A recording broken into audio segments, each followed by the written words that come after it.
Hello, everybody, and welcome to Bathmat Reviews, where today we are going to be talking about Transformers Legacy Skullgrin. And this character is, well, interesting. And the figure is pretty good. I personally prefer the version of it that is Quake, but, okay, so actually I should rephrase that, because that makes it sound like they transform the same way. Quake is a very heavy remold of this guy that does quite a bit differently, even though there are some definite steps that you will recognize. But I'd say they still transform different enough to where if you don't like having multiple figures with the same transformation, that this won't bother you.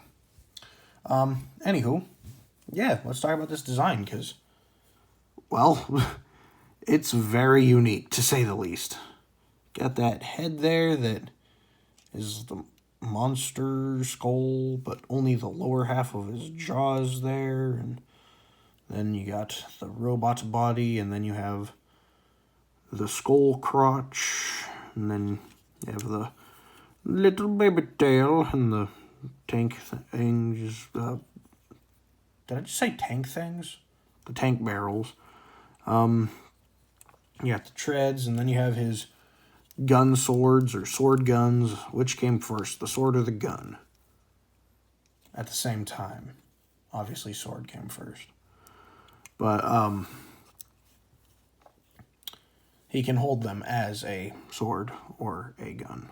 And I think that's kind of cool. And, oh, yeah, also, these are technically an accessory. Well, actually, all this is.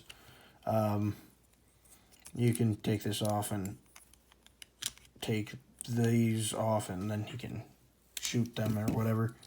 Just pew pew and all that. I personally do not ever remove them, pretty much. I just completely leave them there because, well, I mean, you don't need to ever remove them for transformation, and he already has guns that I like. So, yeah.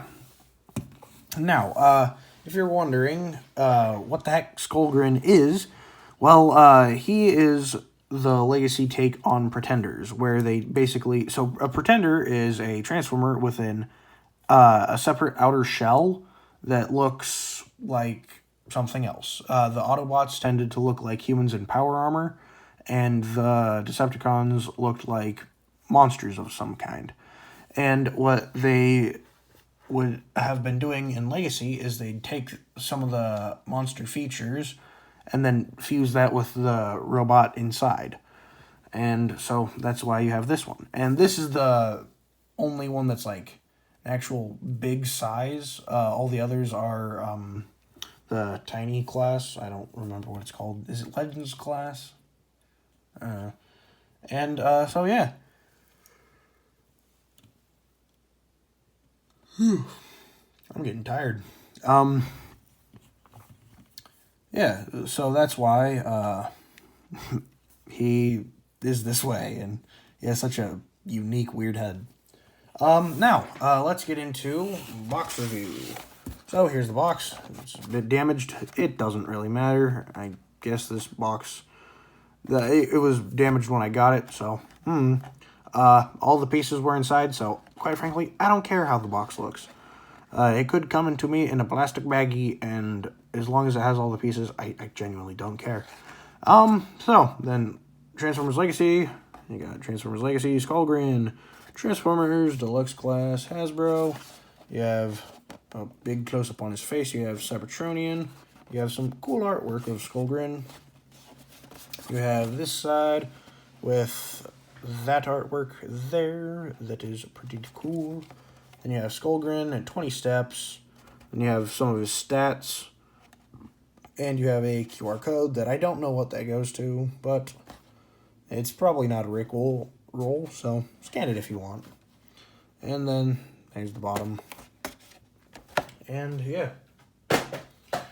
So, oh, also, just to everybody watching, you just lost the game. Ha. This is immortalized now on the internet forever. It's kind of crazy to think about. Whoa. Thousands of years from now, the ancient civilizations that have far surpassed where we are now will see this video in the archives. For some reason. Imagine the Skullgrin video somehow being important to, I don't know, the future of humanity. That'd be pretty crazy. But, and then they're like watching it like, oh my goodness, if we don't understand this Skullgrin toy from way back then, all of the universe will be destroyed. Did he just say you lost the game? Screw it. We're letting the world die. It doesn't matter now. Oh, man. Anyway, so yeah. So, here's the sword, and there's his head. Let's get a closer look at this, because, my goodness, that is pretty crazy.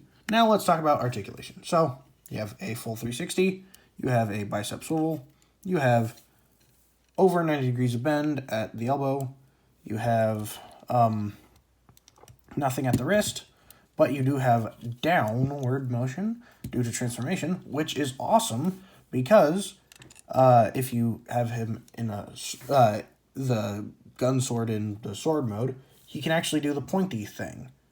That, like, you know, so he can, like, stab and slash and stuff like that. But, yeah. So, that's pretty cool. And, also, yeah, he has tail articulation, but only up and down. Oh, wait, no, he has side to side. And then, getting into the head here, because, to be honest, I didn't think it was going to have much articulation. But, surprisingly, it has a pretty dang good, like, you can do a full 360, you can look up really far, you can look side to side, and all that stuff. So, that is pretty dang cool, actually. I was highly not expecting that. Also, you can move the cannons. Then, coming on down to the legs, you have a waist rotation, then you have forward that far, back that far, out that far. That's kind of disappointing, honestly. Just all the spikes get in the way. Then you have a thigh swivel and 90 degrees of bend. Then at the foot, you have ankle pivot. And so, yeah, overall standard articulation, which is honestly more than I was expecting for a creature that looks like this.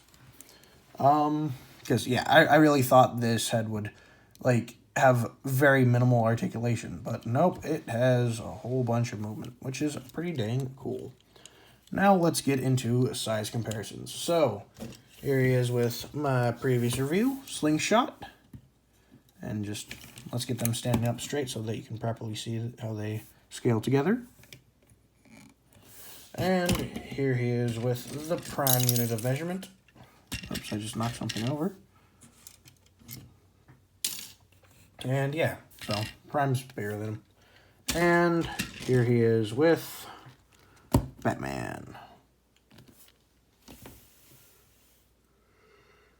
Whew. Man, I need to go to bed after this. I'm tired. So, now let's get to transformation. So first, remove the gun swords or sword guns or gourds, suns. I don't know. And let's get into transformation. So first, flip up the hands. Then come up to the head, flip back his back horns. Then close these up. And then you get in here to the chest, open that up, and then flip this all around. And, well, actually you should move these up to do that. And then take that, fold that in, come on to the back, extend the arms upward, rotate the arms like that, then bring that in, peg that in, and do all that. And then flip up the tail like so. Then come on down to the legs, bend that down, then bring them forward like so. And His leg joints on mine are fairly tight, so doing that takes a little bit of doing, just because you'll move something and then this will, like, this joint is tighter than this, so, like, when you move it forward, it'll want to move here instead of there. Then, so you come back here, extend all this, like so, and flip that around, take the feet, flip them in, peg that together, and then unpeg that there, and just bring that up, like so. Then, take these and flatten them out, and those will peg in there, and they will peg in at the legs, and at the arms, like that. And technically you are done, but there's some pretty big gaps here, so this is where these come in. You take the sword, plug that in, and they will plug in there and there. There's a slot there, and all the more obvious part there. So you just plug that in, and plug that in. Give it a nice squeeze. Also, these are made of soft plastic, so, or rubbery plastic, I guess. So, yeah, they won't break on you by putting a bit of, when you put a bit of pressure on them. So that's kind of nice. And you are done. And that is a thing of all time. Yeah, it's a tank, supposedly. I mean, it doesn't have any rolling capability. It slides. I would say it's a hover tank, but then it has actual back treads, but then it doesn't have any treads up here, and so, I don't know. It doesn't really feel like they had too much of an idea for what they were doing with this mold yet. And I think it works much better as the Quake mold, but it, at the same time, really doesn't bother me. I think this is cool as it is. So, that's about it. Thank you all for watching. Remember to like and subscribe. Comment down below what characters I should review next. And follow me on YouTube and TikTok. Bye!